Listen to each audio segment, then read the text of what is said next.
some roads are more than just roads. In fact, these years of stages, cities, and miles have led me toward the pursuit of inner peace. So these are my insights. Follow Peace, a Maj Miles journal. Still Guilt, When the Doing Leaves Us Undone, by Michael Maj Allen. There are seasons when we are commanded to practice stillness, not because God is trying to make us inactive, but because He is training our souls for greater use. Stillness is preventive maintenance for the soul. It keeps us from becoming like a wild, restless stallion, strong, gifted, full of motion, but untamed, aimless, and easily driven by fear. Just as an equestrian patiently trains a horse that has never been ridden, God uses stillness to train what is restless in us. He teaches our souls not to run from quiet, not to panic in uncertainty, and not to mistake constant motion for obedience. Here's the irony. The tendency to be in constant motion is often our desire to be in total control, which ironically places us in a state of being completely out of control, pure chaos.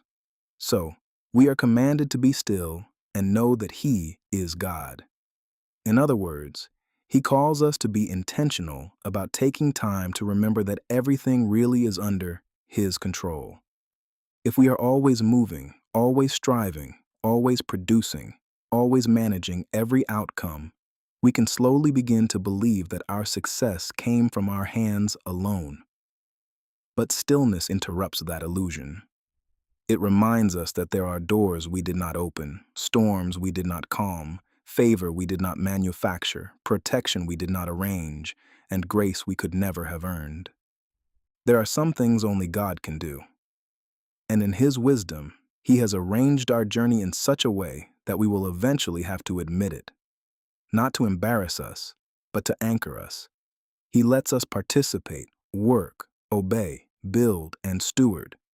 But He also leaves enough mystery, impossibility, and divine timing in the process, so that when the breakthrough comes, we know who deserves the glory. Stillness teaches the soul to say, I worked, but God carried me. I prepared, but God opened the door. I obeyed, but God made the way. This is mercy. God commands stillness, not only to calm us, but to keep us from worshiping our own strength. Psalm 48:6 says, Be still and know that I am God. I will be exalted among the nations. I will be exalted in the earth. Jesus demonstrates this in real time. In Mark 4:39, when the storm was raging and the disciples were afraid, Jesus stood up and rebuked the wind and the sea, saying, Peace, be still. And the wind ceased, and there was a great calm. The same voice that commands the storm to be still also commands our souls to be still. The storm obeyed Him. Our hearts can too. So the next time sacred stillness feels like irresponsibility, remember Psalm 46:10. Be still and know that I am God. I will be exalted among the nations. I will be exalted in the earth. The Message translation says it this way. Step out of the traffic. Take a long, loving look at me, your high God, above politics, above everything. Stillness is not neglect. Stillness is trust. Stillness is not weakness. Stillness is training. Stillness is not doing nothing.